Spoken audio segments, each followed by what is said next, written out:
Chers internautes, très chers parents d'élèves, merci de nous suivre sur Complexe Serigne Abdou Amar TV. Comme prévu, nous voici aujourd'hui pour notre premier numéro en route vers le 30 mars 2024. Avant de démarrer, nous vous sollicitons d'abonner sur notre chaîne et d'activer la cloche pour recevoir les notifications. Nous sommes à jour J-9 pour la prestigieuse journée. La journée tant attendue par les parents, les amis, les collègues, les parents d'élèves et les élèves. Pour lancer le top chrono de cette journée, nous avons devant nous M. Diaw pour nous faire découvrir le complexe. M. Diaw, bonjour et merci de nous recevoir. Bonjour mademoiselle Amar, ravi de vous recevoir aujourd'hui ici dans le complexe pour entretenir ensemble sur certaines questions relatives à l'école. Merci beaucoup. Pouvez-vous revenir un peu sur votre personne au sein de cet complexe? Bon, en fait, je viens d'être nommé directeur de ce complexe il y a de cela juste un mois. Et à ce point maintenant, nous sommes venus pour piloter les enseignements apprentissages dans le complexe afin d'obtenir de meilleurs résultats. Donc, en fait, pour renforcer la qualité des enseignements apprentissages du complexe. Très bien. Si on vous demandait de nous faire une brève présentation du complexe, qu'allez-vous nous dire? Bon, en fait, le complexe contient deux entités, en fait, le préscolaire et l'élémentaire. Donc il y a deux cycles cumulés dans ce complexe. Mais auparavant, il y a un internat dont les enseignements apprentissages sont consacrés à la mémorisation du Saint-Coran. Maintenant, le complexe ici, là où nous recevons aujourd'hui, comporte deux cycles, le cycle élémentaire et le cycle préscolaire. Dans le cycle élémentaire, nous avons les classes du CI jusqu'au C2. Mais également, dans le cycle préscolaire, nous avons les trois sections, la petite, la moyenne et la grande section. Ok, très bien. Maintenant, quelle est la date de création de ce complexe, M. Diaw? Bon, juste une précision encore de taille. Le complexe offre des enseignements apprentissages bilingues, c'est-à-dire c'est une école confessionnelle. Donc vous savez que les écoles confessionnelles, ce sont des écoles reconnues par l'État, comme le privé catholique, comme les écoles franco-arabes. Donc ce sont des écoles où l'éducation religieuse est permise. Donc l'avantage que nous avons dans les écoles confessionnelles, telles que les écoles franco-arabes, est que là nous dispensons des enseignements apprentissages au même titre que les écoles classiques, c'est-à-dire les écoles françaises laïques. Là, nous avons le même programme en français.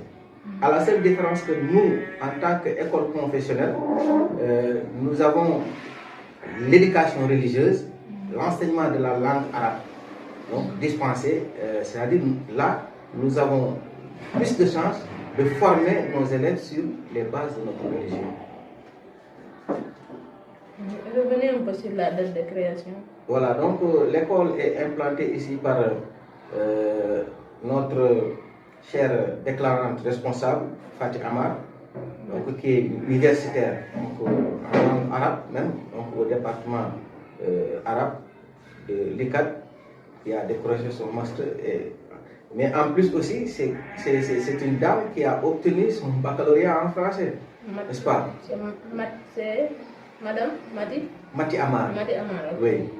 Alors, l'école est implantée ici dans le quartier des Parcelles Assainies, unité 12, donc dans la commune de Jaxaay, n'est-ce pas?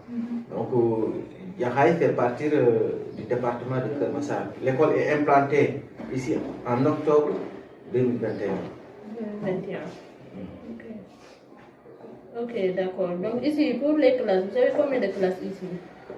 Dans le cycle préscolaire, nous avons 3 classes, la petite, la moyenne et la grande section. Maintenant, pour le cycle élémentaire, nous avons le CI, le CP, le C1 et le C2. Donc, bien entendu que c'est une nouvelle création. Et là, nous aurons préféré de marcher sûrement, mais aussi lentement, mais sûrement, de préparer nos propres produits. Raison pour laquelle on n'a pas voulu donc, recruter des élèves des classes de CM1 et CM2. Donc, les élèves donc, ici de ce complexe ont ont débuté leur carrière dans ce complexe. Dans ce complexe, ok. Maintenant, vous avez dit tout à l'heure qu'il y a un internat au sein de ce complexe. Et donc, il y a l'internat, il y a le franco-arabe. Où se trouvent exactement ces deux? C'est-à-dire où se trouve la situation géographique des deux? Bon, les deux entités se trouvent dans la commune de Djahaï. Au même endroit, ou bien? À côté de la police. Mais l'internat est un peu éloigné d'ici, mais c'est donc toujours dans la même aire géographique. On dit donc le complexe Serigne Abdou Amar. Donc, qui est Serigne Abdou Amar? C'est-à-dire le parrain donc, de cette complexe. Bon, comme vous l'avez bien dénommé, Serigne Abdou Amar était un érudit du Coran, donc qui dispensait l'enseignement religieux, donc un passionnant donc, de la religion, donc qui avait donc instauré son dara, n'est-ce pas? Donc en un moment donné aussi, sa fille sentant la nécessité de donc relever le défi, donc a aussi essayé de marcher sur ses pas en créant donc ce complexe. D'accord. Revenez un petit peu sur les couleurs donc, de l'école, les couleurs choisies. Bon, en fait, nous avons opté deux couleurs dans ce complexe. C'est le rouge et le blanc. Donc, comme vous le savez, le drapeau national, qui est donc le symbole de la nation, d'ailleurs, nous avons en commun cette couleur. Et nous avons apparemment aussi les mêmes significations. Alors, vous savez que l'islam, à l'entame de l'expansion de l'islam dans le monde, n'était pas une mission facile.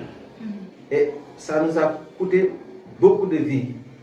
Mais également, ça nous a fait verser beaucoup de sang. Alors, donc, c'est ce sang-là, versé par les martyrs, mais également par nos prophètes, donc, que nous avons pris en compte dans nos couleurs. Donc, pour symboliser donc, ce sang versé par les martyrs de l'islam. Maintenant, pour la couleur blanche, ça symbolise la paix. Donc, la paix donc, est aussi la pureté. D'accord. Le complexe Serigne Abdou Amar nourrit les esprits formés des leaders. Qu'est-ce que vous voulez dire par là? Voilà, donc ça c'est le slogan. Donc c'est notre bac. Donc vous savez que tout institut qui a cette mission de dispenser le savoir, mais également d'éduquer, ne peut pas donc sortir de ces deux donc, slogans. Donc, de ce slogan-là. Donc, nourrir les esprits veut tout simplement dire aiguiser, en tout cas, l'esprit des enfants. C'est-à-dire former des intellectuels, donc des futurs cadres qui seront capables d'être utiles à notre société, d'être utiles à leur famille, d'être utiles au pays, mais également d'être utiles à eux-mêmes. Et là, il va falloir donc les former, les préparer au niveau intellectuel. Maintenant, après avoir donc formé des individus donc, qui demain seront capables de relever le défi, de remplacer nos leaders qui sont là, donc ces gens pourront donc, avoir donc, ce leadership qui leur permettra de piloter des entités qui seront confiées dans l'avenir. Donc dans l'avenir. Monsieur Diaw, merci donc pour ces réponses. Maintenant, nous voulons savoir aussi si l'école est reconnue par l'État. Bon, vous savez qu'en matière de création d'écoles privées, souvent on a tendance à faire des confusions sur la reconnaissance et l'autorisation. Donc, une école est autorisée dès qu'elle a obtenu son arrêté ministériel. Et il va falloir à ce niveau déposer tous les papiers nécessaires pour avoir donc l'autorisation.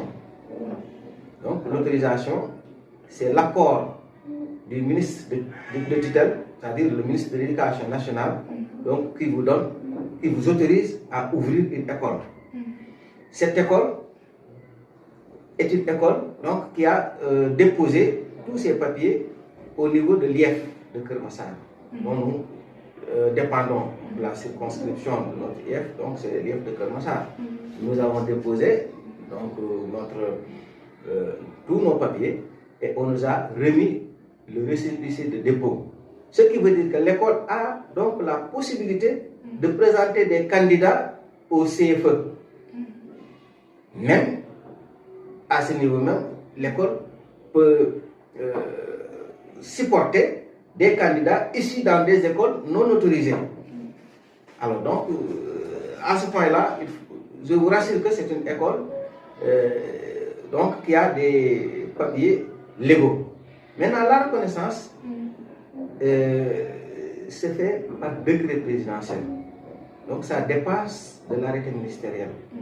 La reconnaissance dépend des facteurs. Il y a une commission nationale de reconnaissance qui se réunit chaque année pour reconnaître les écoles privées, certaines écoles privées du Sénégal qui remplissent les conditions.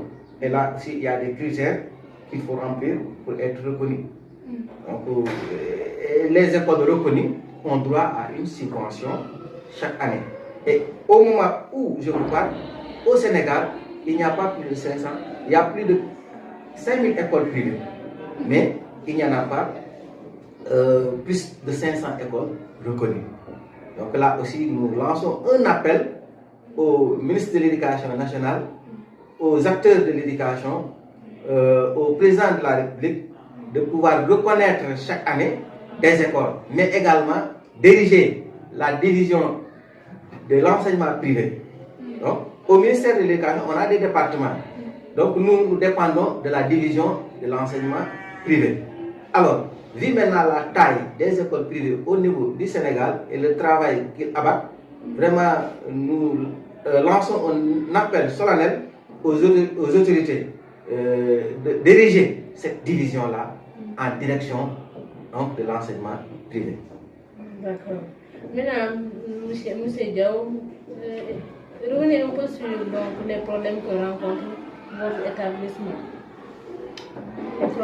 Les problèmes que rencontre donc, que confronte le complexe.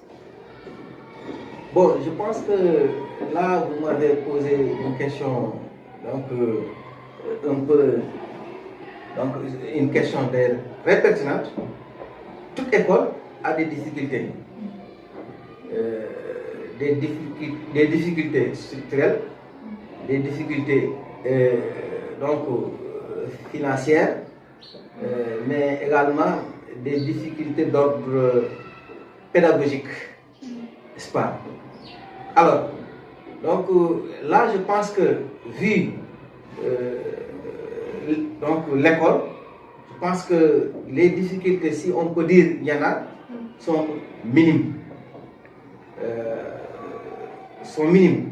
Parce que les enseignements apprentissages se déroulent dans de bonnes conditions,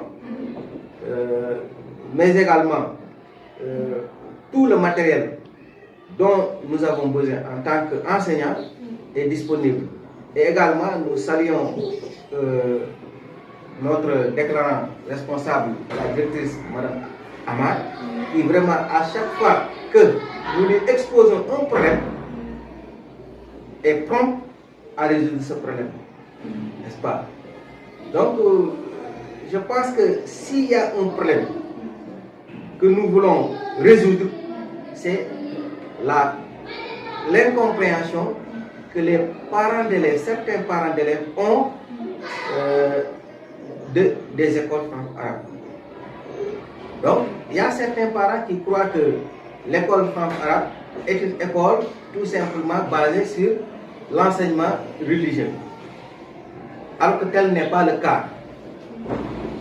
Nous avons la possibilité de présenter des candidats au CFE, au même titre que les autres élèves qui se trouvent dans les écoles françaises classiques. Et tous les concours que les élèves issus des écoles classiques peuvent faire, nous, en tant qu'école franco-arabe, nous pouvons nous présenter à ces concours. Mais, contrairement à nous, ils ne peuvent pas se présenter à tous les concours que nous pouvons nous présenter, nous, en tant que structure d'école franco-arabe. Donc là, il faut une sensibilisation des parents d'élèves, donc à avoir une initiative de l'école franco-arabe. D'après votre réponse, donc, nous pouvons en tenir que vous avez donc une collaboration parfaite avec les parents d'élèves. Il n'y a pas de problème donc de retard de paiement ou bien des comportements vis-à-vis des élèves ou bien des parents d'élèves. Il n'y en a pas. Bon, je pense que sur ce point-là, il ne manque pas de difficultés financières à l'endroit de certains parents, pas tout le monde. Vous savez que nous sommes ici de la banlieue. Donc, et les couches vulnérables également habitent la banlieue. Raison pour laquelle, donc, il y a certains responsables donc, de famille qui parfois ont des difficultés à honorer la scolarité de leurs enfants. Et que nous, en tant qu'école privée, les promoteurs des écoles privées ont des charges lourdes, telles que la masse salariale, telles que l'équipement scolaire, les tables bancs, les matériels logistiques, donc les intrants, mais aussi la charge locative. Donc ce sont des charges qui pèsent sur nos épaules. Alors, et que les sociétés de base qui nourrissent l'école, qui financent l'école, ce sont les parents d'élèves. Les parents d'élèves, donc si le parent d'élève retient sa main, évidemment, nous allons sentir des difficultés. Là également, nous lançons un appel aux bonnes volontés, mais également à l'État de venir en aide, de subventionner les écoles privées. En parlant d'ailleurs de ces parents d'élèves, est-ce qu'il existe dans ce complexe un APE? Oui, nous avons fait avec l'APE, c'est-à-dire l'association des parents d'élèves est une institution de l'école, que ce soit une école privée ou bien une école publique. D'ailleurs, à chaque année, il y a des enquêtes qui nous viennent de l'IEF, de l'inspection, et dans ces enquêtes, il y a une rubrique où on nous demande l'existence de certaines institutions dans l'école, telles que l'APE, l'association des parents d'élèves, mais également le CGE, le comité de gestion de l'école. Donc ce sont des entités qui doivent en tout cas exister dans une école.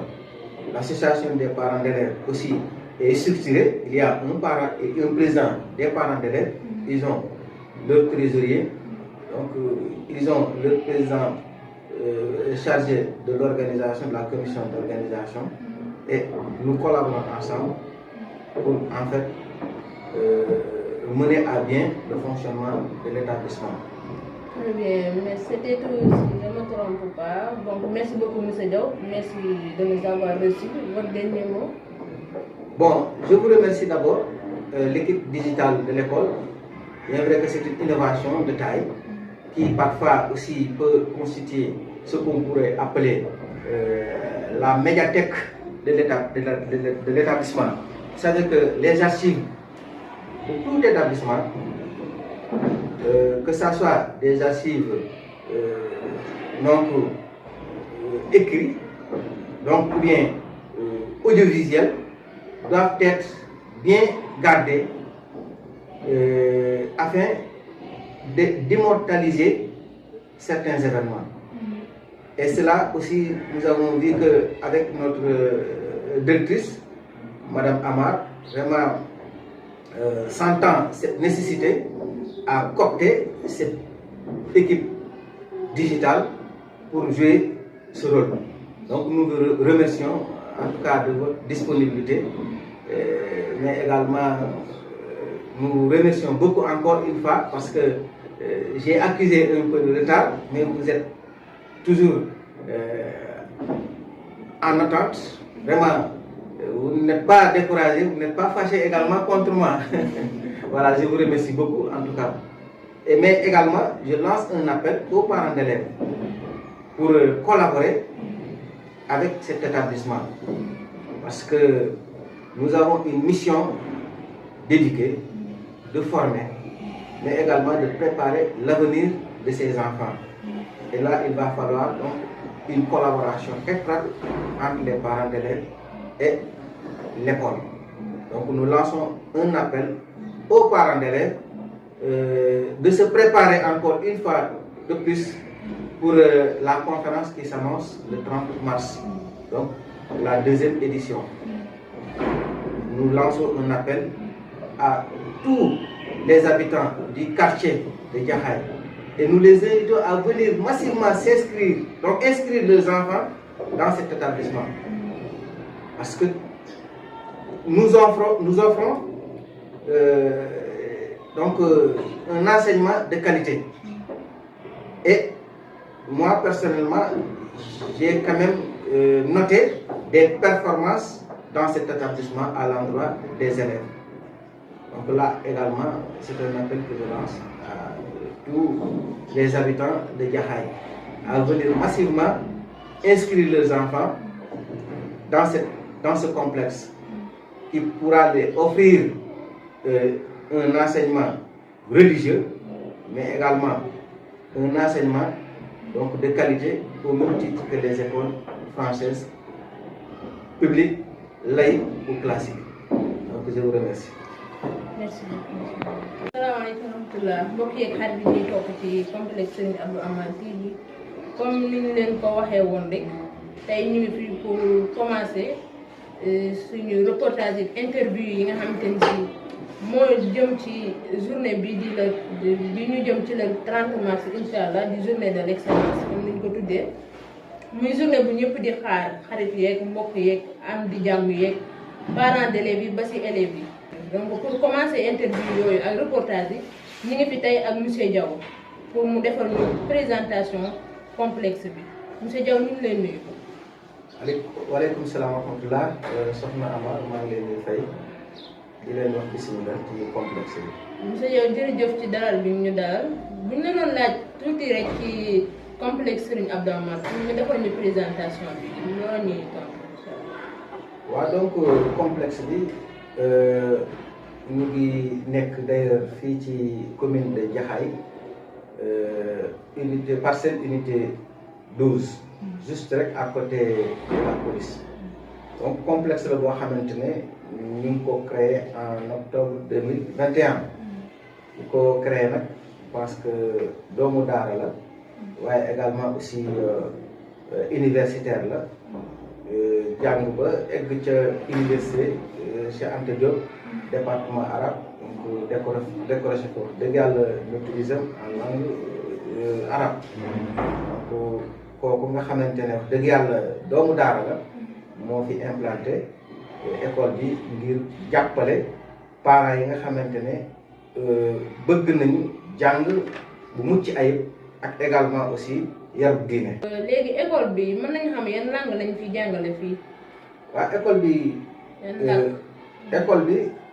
école la boo xamante ne comme yoon maanaam école ministère bi yore wàllu njàng mi ak njàngale mi ci Sénégal dafa jox sañ-sañ képp koo xamante ne bëgg nga ubbi école boo xam ne njàng mi ak njàngale mi dafay lalu ci diine nga ubbi école yu mel noonu donc gannaaw ba mu ubbee ay écoles yoo xamante ne foofu njàngale mi dafa nekk njàngale mu ñu tuddee enseignement laïque nga xam ne jàngale diine bi dañ ko fay tere donc am na yenn ci école yoo xam ne seen statut école laïque lañu waaye ngir mën a may chance ñi nga xamante ne bëgg nañu seen diine ñu am ci base mu may leen aussi possibilité ñu ubbi école yu mel ne ay école franco-arabe wala ay daara moderne donc loolu histoire la bu yàgg boo xamante ne foyer religieux yi mel ne ay Tivaouane yu mel ne ay Touba yu mel ne ay Medina Baye nga xam ne ay këru diine lañ lu ci ëpp seen i doom daawuñu leen bàyyi ñuy jàngi ji nasaraan donc nguur gi nag gis ne lim boobu nga xamante ne ci lim bu takk lay doon ci ay doomam dañ leen daan bàyyi du ñu jàng nasaraan ngir réparer loolu mu may leen possibilité ñu ubbi école franco-arabe donc yaa Seyda nag madame Amar loolu moom la taxawal ngir may chance aussi ñi nga xamante ne bëgg nañ seen doom am ñaar yëpp muy seen diine ak seen àdduna donc may leen opportunité ngir ñu mën a ñoo am boobu offre éducative. école bi ñaata classe la am. bon bu dee cycle préscolaire maanaam mooy tout tànk yi petite enfance bi ndax booy waajal ay mag da nga leen di tàmbali ci tout tànk donc loolu moo waral école bi am préscolaire bi ñetti section la ñetti pàcc la mooy ñu am 3 ans mooy petite section ñu am 4 ans mooy moyenne section ak ñi nga xamante ne ñoom am nañu 5 ans muy grande section donc section yëpp am na ci complexe bi bu dee nag cycle préscolaire bi kooku mi ngi tàmbale CI donc muy jeexee CM2 donc CM2 mooy ñi nga xamante ne dañuy def examen entrée en sixième pour dem collège waaye ñun ngir mën a dem ndànk dañoo préféré dem ak ñi nga xamante ne ñun ñoo leen tàmbali ngir préparer leen loolu moo waral ñun actuellement fi ñu toll nii ñu ngi ci classe C2 te ñooñu booy xool daanaka seen njëlbeen yëpp fii lañ ko tàmbalee. ma dellu si waat tuuti si ginnaaw rek daa mel ni sànq da nga tudd madame Amar. nga ni moom moo taxawal su ma comprendre rek complexe bi kon est-ce que mën nañoo xam kan lañ jàkkaarloo monsieur Diaw nga ñëwoon ñu tuuti rek ci ki nga doon ci école. bon man defe naa directeur la ci école bi. justement ngi fi soogam am weer bi ma falee léegi moom sama naataango la boo xamante ne dëgg yàlla ñoo bokk métier bi man ma doon ab directeur d'école aussi fële ci Yëmbal école Amadou Bekay Diop man ak madame Amar ñu bokk CODEC bi nga xam ne mooy collectif des directeurs d'école du département de Kër Massar fa la ñu xamante ne dëgg yàlla mu doon ku fiir ci njàng ku bëgg jàngale ngir gën a ñoŋal njàng mi ak njàngale mi ci la ma donc sollicité ngir ma ñëw taxawal ko ci direction bi. d'accord complexe bi ngeen tuddee ko Serigne Abdou Amar kan mooy Serigne Abdou Amar. Serigne Abdou Amar wéyjur la ci yaa Seyda madame Fati Amar mooy wéyjuram bu góor parce que moom la tuddee complexe bi. mu doon nag kilifa boo xamante ne ku ñu ràññeeloon ci diine doon ab jàngalekatu alxuraan amoon daaraam donc nekkoon ci njàng ak jàngale ngir gën a dundal diine ji donc ci loolu la nekk ba xëy wuy ji boromam noonu la ko doom ji feeloo moom itamit taxawal la mel na la nga xam ne waajuram moom la taxawaloon. donc loolu nag wax dëgg yàlla ñu ci sant yàlla bu baax a baax a baax ndax kenn ku nekk ñaan nga yàlla ëllëg boo fi bàyyi ko sa doom lépp li nga xam ne moom la doon taxawal mu continuer di ko taxawee donc loolu nag tey da moom Seyda Amar taxawal fii yàlla def na ñu taxawal ko fii ci Jaxaay xëj na waa Jaxaay chance bi ñu am mooy ñëw gi mu ñëw dëkk ak ñoom taxawal leen ko fii waaye kenn ku ci nekk tey fa nga dëkk ci Sénégal bëggoon nga dëkk ak ku mel ne soxna Amar ngir lii nga xamante ne moom la fi samp mu samp ko ci sa gox samp ko ci sa kaw moom yal na yàlla yokki leeram moom suñu wàjju boobu. ñuy gis monsieur le directeur ci seen i ay affiches ak seen i photo couleur rouge ak blanc ñu xonq ak weex mën nañu xam lu tax ngeen tànn yooyu la couleur. waaw maanaam ci suñu ay nataal dañu ci taamu couleur bu xonq ak couleur bu weex loolu nag je pense que defe naa du hasard moo tax ñu def ko bu ngeen xoolee drapeau maanaam raaya bi nga xamante ne mooy raaya réew mi ñetti couleur la am muy verte muy jaune bi ak rouge te bu ci nekk am na li muy tekki defe naa ñu ni tamit en tant que ñooñu diine bokk ci diine l'islam am nañu histoire ci njëlbeenu l'islam ni mu tàmbalee ba tey fi ñu yem am na ay jàmbaar yoo xam ne mooy suñu yent yi yal na yàlla gërëmal ñu leen ak suñu ñi nga xamante ne ñooy jàmbaaru diine l'islam yi doon xeex ba l'islam am ndam ñooñu nag xeex googu ñu jagleel seen dund yëpp di ko xeex tuur ci seen ak deret ci ay xare yu metti ngir wormaal leen ak fàttaliku leen ak aussi tamit xale yi ñuy formé xam ne seen diine am nañu ko taxee woon ñoo jël couleur bu xonq bi donc nataale ko deret bi nga xamante ne ñooy tuur nañ ko ba diine ji tey taxaw boo xoolee sax raaya réew mi tamit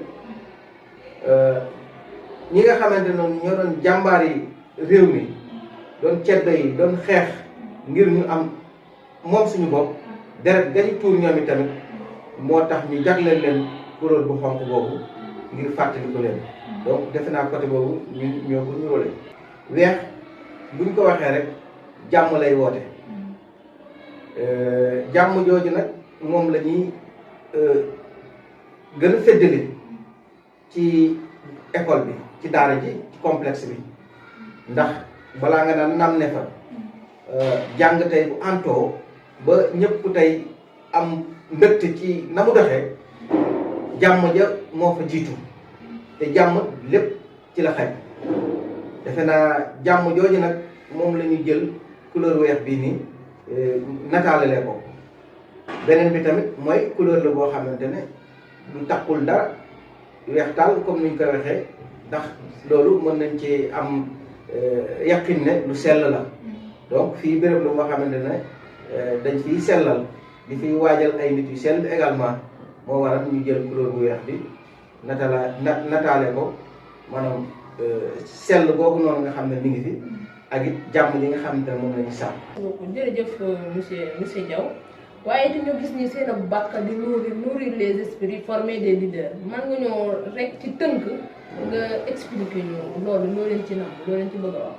waaw xam nga bàq boo gis rek day am ay maanaam lu bari lu muy firi boo xoolee suñu réew am na bàq. ñu wax ne un peuple un but une foi donc réew mu nekk ci àdduna bi am nga bàq donc bàq gi nga xamante ne ñun fii ci établissement bi fii ci complexe bi am nañ ko mooy nourrir les esprits former des leaders te képp koo xamante ne samp nga daara wala samp nga école defe naa sa mission génnul ci ñaar yooyu ndam li ngay sàkk ngir sa établissement gën a ñoŋ ngir aussi nit ña fay jàngale ëllëg ñu am la ñuy xaar ci ñoom génnul ñaar ñooñu muy fexe ba dundal xel yi mooy nourrir les esprits waaye tamit former les leaders mooy ñi nga xamante ne ëllëg ci ñoom la ñuy xaar ñu jiite réew mi ci bànqaas bu mu mënti doon ñooñu dafa laaj ñu tàggat leen tàggat bu dëppoo ak la ñuy xaar ci ñoom donc daara ji fii nii wala complexe bi fii nii mission bi mu am génnul ci ñaar yooyu suñu mission yëpp boo xoolee du dara lu dul fexe ba sol xam-xam bi ci xale yi def ko ci ñoom waaye tàggat leen ci yar ci xam-xam ci côté bu nekk ngir ëllëg luñ leen mën a dénk ñu mën ko saytu ca nañ ko bëggee ndax école moom maanaam lu ne rek mën na fay génn mën nañ si génn ay imam yu diine mën nañ si génn ay médecin mën nañ si génn ay ministre mën nañ si génne lu ne béréb la boo xam ne daal lu ñu fiy jàngale la ëllëg ku ne mën nga fay génn di ñaan yàlla tamit wax dëgg yàlla école yi nga xamante ne ay kilifa jaar nañ fa tey ba nekk tey li ñu doon ñu ràññee leen ci réew mi école bi yàlla na ci bokk. lu am solo monsieur le directeur waaye naa école bi ndax am na ay këyit moom.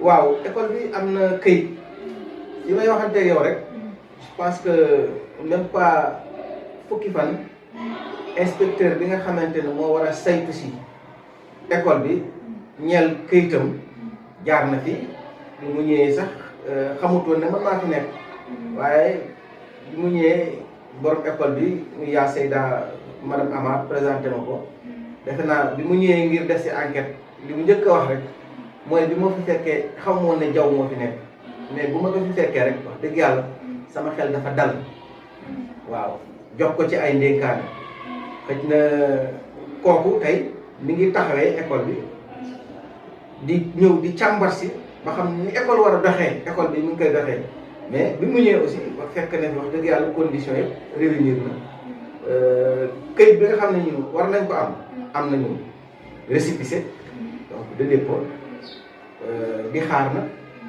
ñu ñëw def si enquête bi ndax suñu inspecteur ñëwee def enquête ba pare rapport bi si na koy envoyé au ministère de l'éducation moom ba mais xamal ne fii ba këyit boobu di ñëw ñun légal nañu am nañu possibilité présenter suñuy candidat ñu dem examen ndax examen yi ñuy formé fii ci école bi yu ñu am sañ-sañ examen yi nga xam ne ñun am nañ ko sañ-sañ fii nii bokk ci mooy CFE certificat de fin d'études élémentaires moo xam option franco-arabe la wala option française bi ndax école franco-arabe lañ donc élèves yi am nañ possibilité bu ñu demee ba CM2 ñu tànn parce que l'arabe et le français c'est optionnel élève bi mën na dem ba CM2 parent bi ñëw ne ah sama doom ren dama bëgg mu def option examen option franco-arabe wala sama doom dama bëgg mu def option française bi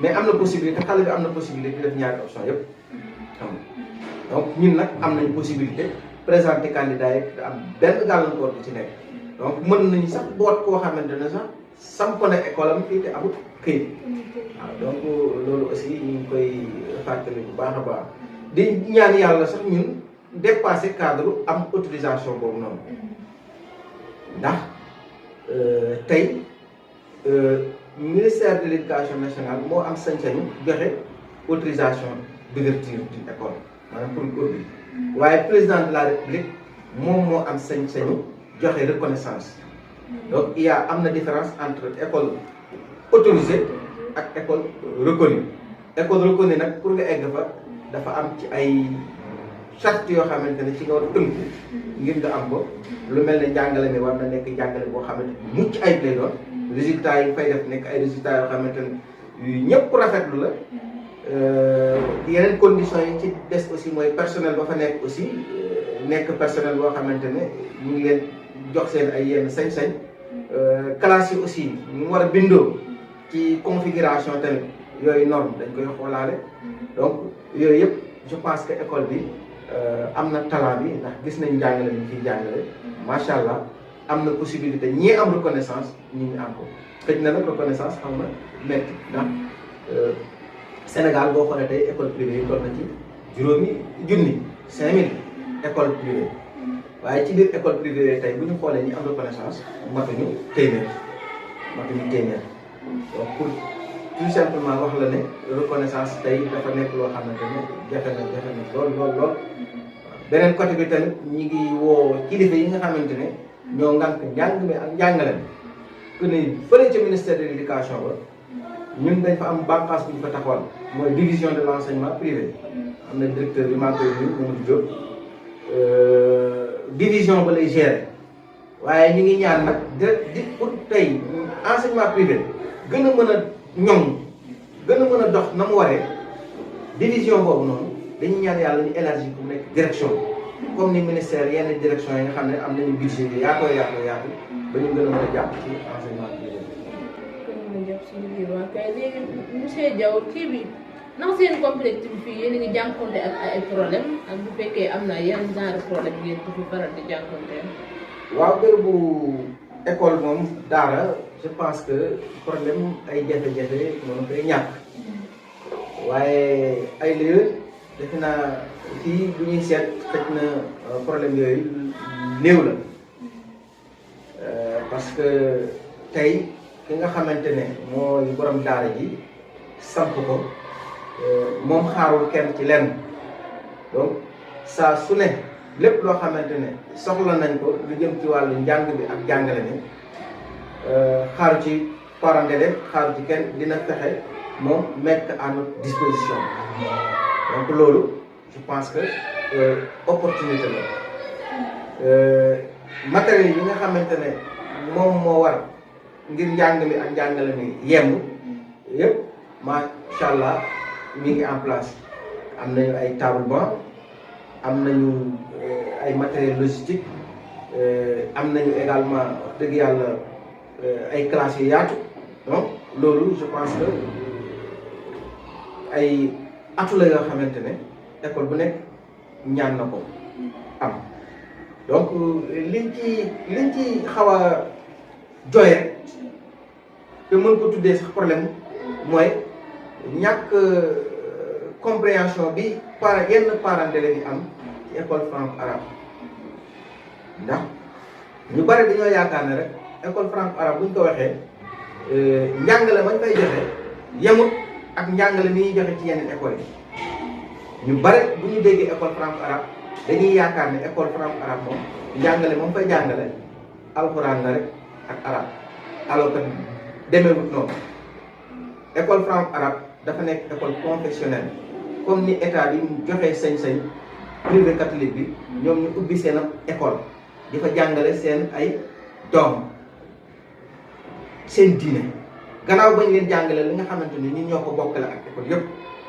mooy dégg ngeen ñu wax école privé catholique mais également noonu lañ joxee sañ-sañ aussi l'islam ñu mën a ubbi ay école franco-arabe njàngale ni basé wu ci diine ji ak làkku arab bi ak alxuraan bi waaye nag la nga xamante ne yeneen écoles yi muy école publique laïque yi la ñuy jàngale foofu lépp ñun ñoo ko bokkale am benn différence d'ailleurs lu koy firndeel mooy composition yi déjà ñi koy lancé ni jeudi la ak vendredi bii di ñëw incha allah pour arabe bi lundi bii di ñëw ak mardi bii di ñëw français mais ñun ñooy bokk fa ñuy def di jëli ji épreuve ñun ñooy bokk date bi ñuy def composition examen bu jotee aussi ñun ñooy bokk fa ñuy bokk centre yi ñuy defee examen ñun ñoo koy bokk la ñuy jàng ñun dañ koy jàng mais ñun li ñuy jàng ñun ñoom dañ ko jàng parce que ñun suñu njàng dañ cee rax suñu diine baax a baax ak làkku arab bi ak alxuraan bi donc yooyu aussi ay avantages yoo xam ne parents d'élèves war nañ ko xamee noonu ba tax ñu indi seen i doom yi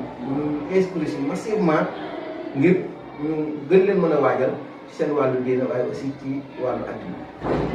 ñuy gis ni école privée yu ci bëri dinañ far di jànkonteeg problème mu retard de paiement maanaam yéex a fay beeg yooyu ndax yéen dina leen faral di dal ak seen ay parents d'élèves.